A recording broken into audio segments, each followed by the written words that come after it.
Jadi dunia teknologi cuman 1 dan 0. Maka disebutnya angka biner. Itu angka digital namanya. Nah, itu adalah angka spiritual.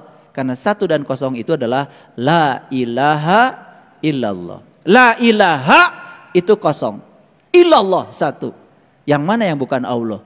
Semua juga Allah. Oh, tambah keren lagi. Kalau ngerti keren. Kalau tahu cara mengaplikasikan 1 dan 0, keren.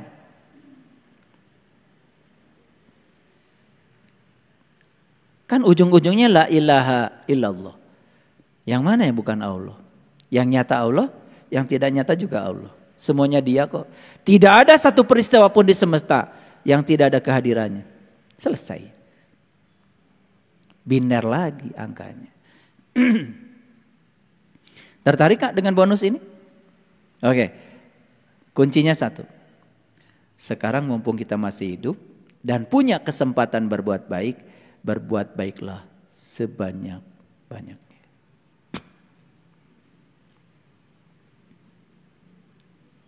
Bagaimana kita bisa menolong orang yang butuh kalau yang mau kita tolongkan pada dia tidak kita miliki? Bagaimana kita bisa menolong orang yang susah kalau kitanya susah? Bagaimana kita bisa menolong orang yang dalam kegelapan kalau kitanya gelap? Bagaimana kita bisa menolong orang yang lupa kalau kitanya pun masih cani ingat? Kuncinya 1. Kalau kalian ingin jadi penolong Allah, mulailah tolong dirimu sendiri. Tolong dirimu sendiri, tolong. Kapan? Sekarang. Ya, semangat hidup.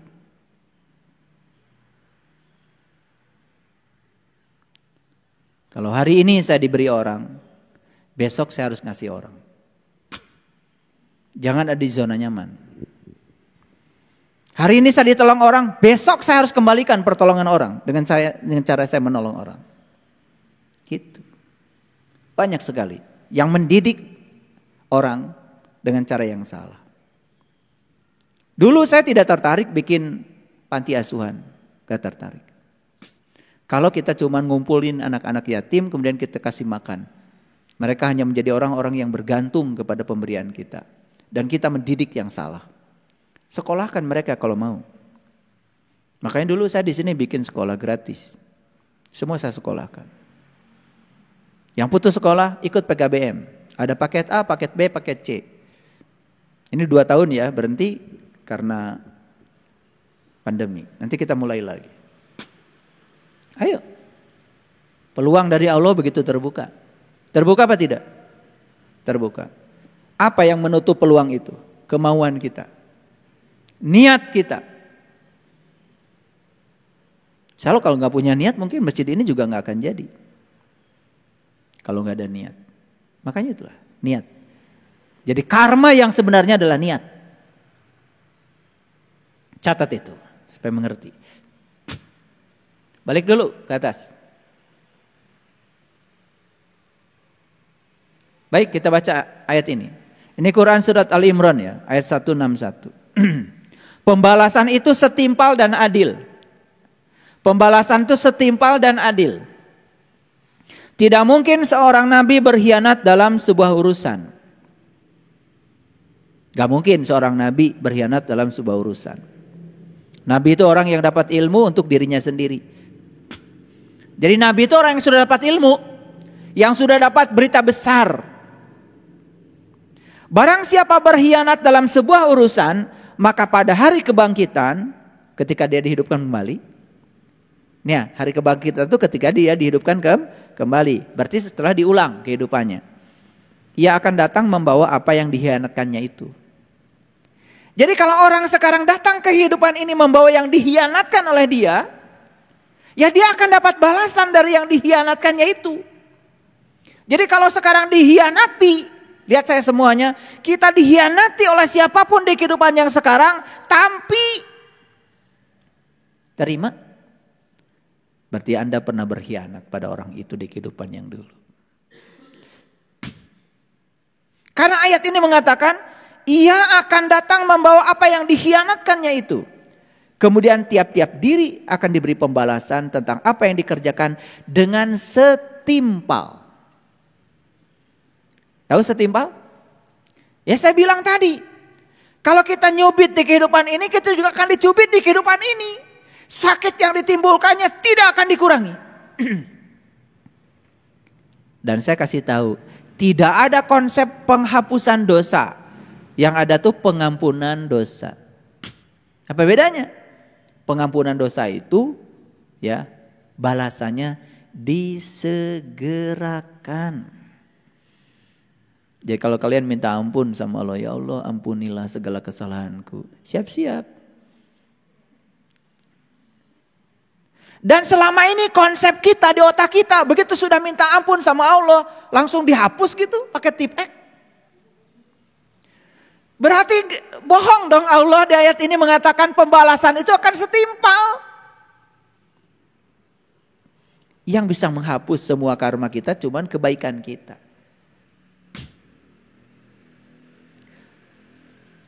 Nih, boleh nggak minta ampun sama Allah? Boleh? Bolehlah. Tentu saja karena Allah Maha Pengampun. Tapi kan secara tidak langsung kita sedang tidak yakin ke Maha Pengampunan Allah. Kalau Allah Maha Pengampun, berarti Allah mah nggak usah dimintai ampunan. Kan Maha Pengampun. Kan Allah bilang segala dosa sudah aku ampunkan kecuali satu, syirik. Innallaha la yaghfiru ayyushraka bih wa yaghfiru ma duna dzalika liman yasha. Segala dosa sudah aku ampunkan kecuali satu, syirik. Syirik itu kan berkhianat kepada Allah, selingkuh kepada Allah. Nah, selingkuh kepada Allah itu yaitu tidak bisa menggunakan kalimat la ilaha illallah dalam kehidupan. Tidak bisa mengaplikasikan kalimat itu. Itu namanya selingkuh. Contoh selingkuh gampang. Ragu saja kepada Allah itu sudah selingkuh. Khawatir saja tentang hari esok itu sudah selingkuh.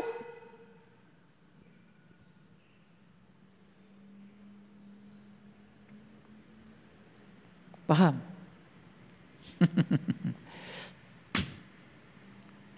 Jadi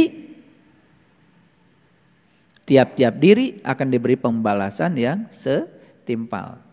Tidak ada penghapusan dosa, yang ada pengampunan dosa. Ketika kita minta ampun kepada Allah, paling juga kata Allah, loh, yang bikin kesalahan kamu. Sekarang gilirannya kamu belajar bertanggung jawab pada akibat dari sebab yang kamu timbulkan sendiri. Baik kata Allah, besok dibalas. Itu aja. Paham? Ya lebih bagus diselesaikan sekarang kan? Mumpung masih hidup. Jadi kalau dicubit oleh orang sekarang tahu, oh dulu saya pernah nyubit, gak apa-apa. Biar selesai sekarang karena ini pengampunan. Ini konsep pengampunan yang selama ini kabur ya di otak kita. Secara dalil tidak cocok, secara saintifik apalagi nggak masuk akal. Katanya akan dibalas setimpal, tetapi dihapuskan. Karena kita menganggap selama ini yang namanya pengampunan dosa sama dengan penghapusan dosa. Kata Allah, laha maka sabat walaya makta sabat. Akibat yang akan kamu terima sebanding dengan sebab yang kamu timbulkan. Oke. Lanjut, ini masih banyak. Nah, Allah bilang di ayat ini. Ini surat Al-Maidah nih, surat 5 ayat 60. Inginkah aku beritahukan kepadamu tentang orang-orang yang lebih buruk pembalasannya dari sisi Allah? Yaitu orang-orang yang dikutuki dan dimurkai Allah. Di antara mereka itu ada yang dijadikan kera, ada yang dijadikan babi. Ini Quran. Ada yang dijadikan kera, yang dijadikan babi. Jadi belum tentu diulang kehidupannya itu memiliki tubuh yang seperti ini lagi. Bisa jadi kera, bisa jadi babi. Quran. Kenapa? Apa sih penyebab mereka begitu? Karena mereka menyembah togut. Apa togut itu? Togut itu sebetulnya Tuhan-Tuhan yang diciptakan oleh pikiran kita sendiri. Sepanjang kita tidak mengenal siapa Tuhan kita, kita akan terus menciptakan Tuhan. Itulah togut. Dan banyak orang menciptakan togut dengan pikirannya. Saya bilang berulang kali, kalau ada buku yang berbicara tentang Tuhan, belum tentu kita bertemu Tuhan lewat buku itu. Karena Tuhan ada di sini, di rumahnya. Paham? Tahu nggak kera? Suka kenalan kan kalian? Dulu senang banget kan ke kebun binatang. Kakinya berapa kera? Tangannya? Jari-jarinya? Bulunya? Banyak. Punya kepala nggak kera? Berapa matanya? Telinganya? Lubang hidungnya? Mulutnya? Saruannya. Apa bedanya kera dengan manusia? Pergi ke Uluwatu pakai kacamata, diambil tuh kacamata. Pergi ke Uluwatu bawa HP, diambil tuh HP. Makanya kalau pergi ke Uluwatu di Bali simpan semua yang rapat. Dasar kera ya. Suka ngambil yang bukan haknya. Kebayang sekarang? Di ruangan ini nggak ada kera, nggak ada. Di tempat lain. Nah yang suka ngambil yang bukan haknya itu namanya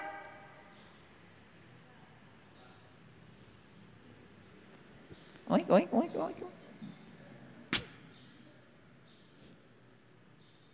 Cing atuh ari ke kebun binatang teh ukur dipoto ukur jeung kera. Belajar ibrohnya apa? Ke kebun binatang gonyo ke taman safari bade naon? Ningali monyet. Mahal-mahal. Ya. Lihat perilakunya, lihat sifatnya sarua teu. Itu. Ari kera aya kaera. Aya teh jelema nu eueuh kaera. Eta si monyet. Makanya dia akan akan memasuki nerakanya dia sendiri. Kan neraka itu dikatakan di Quran tempat di mana dia masih bernafas. Maka dia akan memasuki tubuh itu. Merasakan karma karena sifatnya seperti itu. Paham sekarang? Nah, ayat ini mengisyaratkan kepada kita hati-hati dengan kehidupanmu. Jangan sampai sudah semulia ini kau memiliki kendaraan yang bernama tubuh, jangan sampai kemudian terlempar kembali ya ke derajat yang lebih rendah. Gitu. Nah, ini kan sudah dibahas tadi. Nah, karena sudah dibahas, kita lanjut kajian yang selanjutnya. Baik, kita lihat sekarang. Rasa sakit dibalas rasa sakit yang sama. Apa dasarnya? Lihat Quran surat Yunus lagi. Nah kalau tadi Yunus ayat 4, ini Yunus ayat 30. Di tempat itu, tahu tempat itu mana? Di tempat itu, tahu tempat itu mana? Ya tubuh. Tapi tempat itu bisa apa saja. Bisa tubuh ini, bisa juga tubuh yang lain yang tadi. Di tempat itu tiap-tiap diri merasakan pembalasan dari apa yang telah dikerjakannya dahulu. Di mana dia merasakan itu? Ya di tempat itu. Kalau dia terlahir lagi jadi manusia, ya di tubuh manusia. Kalau terlahir di luar itu, ya di tubuh itu dia merasakan. Masa hidupnya dia makan yang kotor-kotor, ya sudah. Masuklah ke tubuh yang biasa tinggal di tempat kotor. Wik, wik, wik, wik, wik. Karena dia di kehidupan dulu yang dia senang adalah sampah. Ya dia juga akan tinggal di sampah. Di tempat kotor. Dulu hidupnya senangnya di selokan, sekarang juga di selokan. Mungkin dia dulu berdasi, gagah, terhormat, cenah. Tetapi yang dia lakukan yang kotor-kotor. Dia memakan yang kotor-kotor. Dia mengambil yang kotor-kotor, yang haknya, bukan dia hak dia. Ya sudah, terlempar ke situ. Bisa jadi. Yang tadi kan cuma contoh aja, kera dan babi. Karena kalau dicontohkan semua kan repot, 30 juz bisa isinya nama-nama binatang. Betul nggak? Kalau di absen semua, capung di absen, repot. Tebal jadinya Quran. Di tempat itu tiap-tiap diri merasakan pembalasan dari apa yang telah dikerjakannya dahulu. Dan mereka dikembalikan kepada Allah, pelindung mereka yang sebenarnya, dan lenyaplah dari mereka apa yang telah mereka ada-adakan. Setelah melewati fase-fase itu, tetap saja dia akan dikembalikan kepada Allah yang Maha Pelindung. Kan ayatnya tadi, setiap diri akhirnya akan pulang juga kepada Allah setelah melalui prosesnya. Lanjut, Quran surat Hud ya ayat 109, dan sesungguhnya kami pasti akan menyempurnakan dengan seadil-adilnya pembalasan terhadap mereka dengan tidak dikurangi sedikit pun. Tidak dikurangi sedikit pun. Tapi kan ada bonus tadi. Bonusnya bukan untuk keburukan, bonusnya untuk kebaikan. Kebaikan dikalikan 10. Keren banget ya. Jadi oleh karena itu para sahabat, berbuat baik itu tidak usah menunggu bulan puasa. Bulan puasa jadikan momen untuk melatih diri agar berbuat baik. Tetapi berbuat baik harus setiap ruang dan waktu. Karena sepanjang kita diberikan kehidupan berarti baik-baik saja. Ya. Ada yang saya mah kalau mati pengen bulan Ramadan. Pengen hari Jumat. Jadi bulan yang lain Ramadan jelek itu. Terus hari yang selain Jumat jelek itu. Kan yang bilang itu jelek dan baik kamu juga. Allah mah tidak pernah ngasih nama-nama hari. Yang ngasih nama-nama hari kan kamu juga. Allah juga tidak pernah ngasih nama-nama bulan. Yang ngasih nama bulan kan kamu juga. Kan perhitungan bulan, perhitungan hari, kamu juga yang menciptakannya. Ahli-ahli fisika.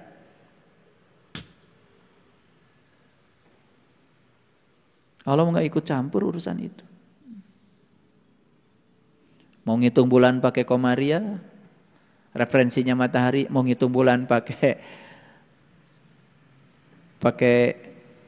komaria bulan, ya terserah kamu, suka-suka kamu. Tidak ada yang lebih mulia satu dengan yang lain.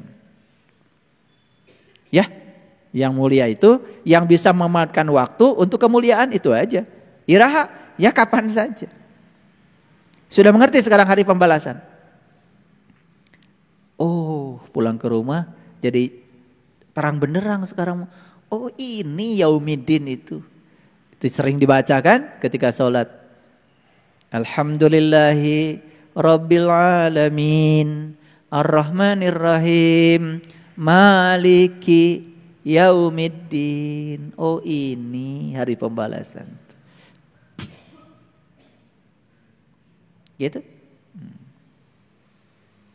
Nah, jadi raga manusia merupakan wadah dari berbagai kisah perilaku yang diperbuatnya pada zaman dahulu. Itu yang disebut dengan suratan kehidupan. Siapa yang bikin suratan kehidupan? Kita sendiri. Jadi yang menuliskan suratan kehidupan di Lauh Mahfuz itu adalah diri kita sendiri.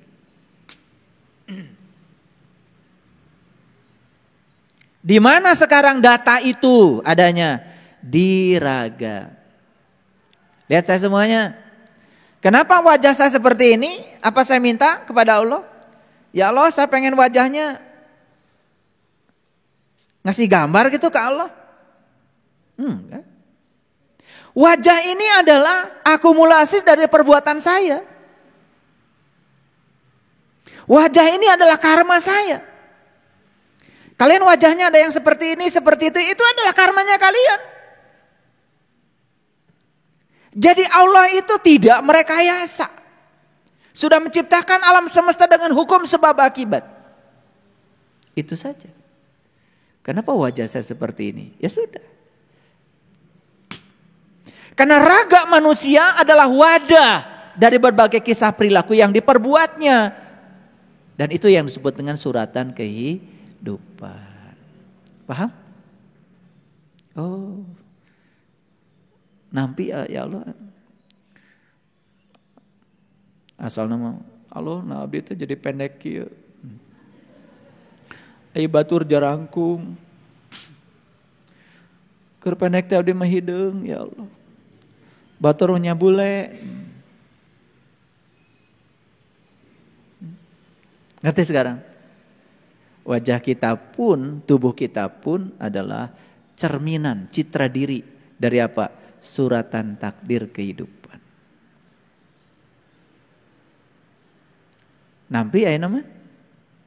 Nampi?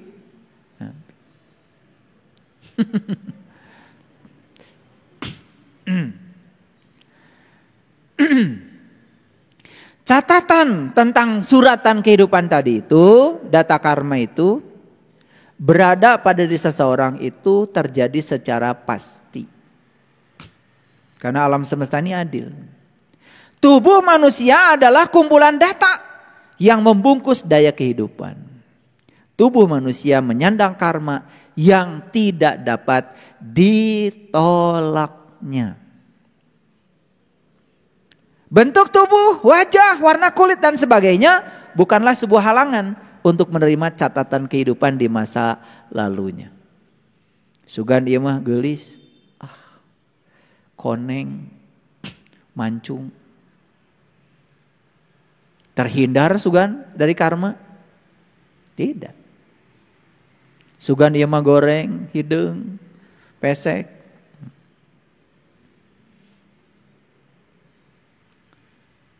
Iya jangan-jangan ia karma wungkul sina, karma buruk. Tidak. Tidak ada halangan. Paham? Jadi semua manusia akan menerima akibat dari yang diperbuatnya. Setelah memahami ini para sahabat mulai tergambar sekarang. Oh jadi kehidupan saya hari ini sebetulnya buah dari saya sendiri. Konsep tentang takdir seakan-akan Allah turut campur pada nasib kita. Dan semena-mena menentukan kehidupan kita. Mulai sekarang kita hapus jauh-jauh. Dari sinilah kita belajar bertanggung jawab. Belajar apa? Belajar bertanggung jawab. Siap? Siap bertanggung jawab? Karena sudah ngerti kan sekarang polanya. Jadi gak ada yang harus saya tolak lagi. Jadi inti dari semua pembelajaran saya hari ini adalah terima, mengalir, tersenyum. Itu saja. Jelas? Itu saja yang bisa saya sampaikan hari ini. Walaupun slide-nya ada 19, tetapi tidak mengurangi kehidmatan. Setelah saya sampaikan 10 slide ini, sebetulnya sudah terwakili semuanya. Yang paling penting adalah kompetensi yang saya bangun hari ini di para sahabat terbentuk. Jadi kompetensi yang saya bangun sebenarnya satu, tanggung jawab pada semua sebab dan akibat yang kita ciptakan sendiri. Pembuat suratan takdir kehidupan kita adalah diri kita sendiri. Allah kalau mau mengubahnya sangat terbuka. Dan Allah tidak akan mengubah nasib seseorang kalau dia sendiri yang tidak mau mengubahnya. Mari kita ubah nasib kita. Mari kita ubah suratan takdir kehidupan kita. Karena Allah sudah menawarkan berbagai jenis bonus tadi. Berbuat kebaikan sebanyak-banyaknya, mengurangi beban karma yang harus kita bayar. Terutama karma buruk. Terima kasih. Assalamualaikum warahmatullahi wabarakatuh.